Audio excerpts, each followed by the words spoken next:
തൃപ്പൂണിത്തുറയിലുണ്ടായ സ്ഫോടനം അതിൽ നിന്ന് ഇതുവരെ മുക്തരായിട്ടില്ല. ഈ പരിസര പ്രദേശത്തെ ജനങ്ങളടക്കം വാസയോഗ്യമല്ലാത്തതായി പല വീടുകളും മാറിയിട്ടുണ്ട്. അതിൽ തന്നെ വലിയ പരാതികളും ഉയരുന്നുണ്ട്. എന്തായാലും ഈ ഒരു സംഭവത്തിൽ മജിസ്ട്രിയൽ അന്വേഷണത്തിലേക്ക് കടക്കുകയാണ്. അതിനിടയിൽ തന്നെ അന്വേഷണ ചുമതലയുള്ള സബ് കളക്ടർ ഇന്ന് അപകട സ്ഥലം സന്ദർശിക്കുമെന്നാണ് അറിയാൻ കഴിയുന്നത്.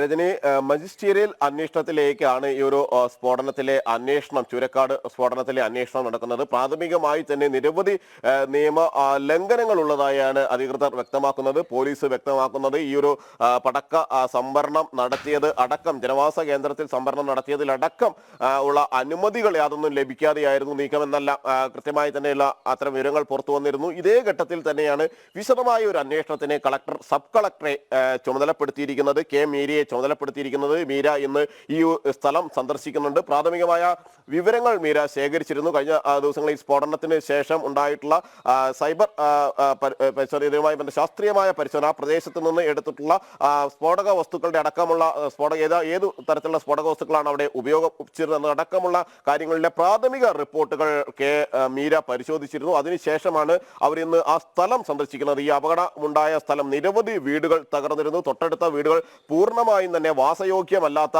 സ്ഥിതിയിലേക്ക് പോവുകയും ചെയ്തു. അവരെല്ലാം സംബന്ധിച്ചിടത്തോളം ഒരു നഷ്ടപരിഹാരം അല്ലെങ്കിൽ ഇൻഷുറൻസ് ലഭിക്കുമെന്ന വലിയൊരു പ്രതീക്ഷയിൽ തന്നെയാണ് കഴിയുന്നത്. കാരണം പലരും ലോൺ എടുത്ത് വീട് വെച്ചിരിക്കുന്നു, അവർക്കെല്ലാം ഇൻഷുറൻസ് പരിരക്ഷ ലഭിക്കുമെന്ന ഒരു കാര്യമാണ് ലഭിക്കുന്നത്. ഇതോടൊപ്പം തന്നെ ഈ ഭാരവാഹികൾ, ഒളിവിലുള്ള ഭാരവാഹികൾ ചിലർ കസ്റ്റഡിയിലായ ഒരു വിവരവും ഈ ഘട്ടത്തിൽ ലഭിക്കുന്നുണ്ട്.